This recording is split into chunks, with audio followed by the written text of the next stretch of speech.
এটি মাছ ধরার একটি অভিনব পদ্ধতি, যা দেখলে আপনার মাথা ঘুরে যাবে। এই দেখুন, একটি ছেলে হেলিকপ্টারে করে মাছ ধরতেছে। আসলে এটি ছোটখাটো একটি হেলিকপ্টারই বলা যায়।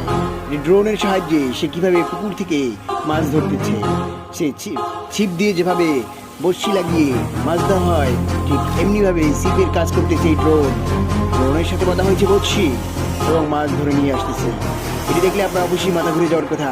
শুধু তাই নয়, যখন এরকম দেখবেন আপনাদের পুকুরের মাছ এরকম ড্রোন দিয়ে চুরি করা হচ্ছে, তখন নিশ্চয়ই আপনারা কামান দিয়ে অবশ্যই এই হেলিকপ্টারটিকে আপনারা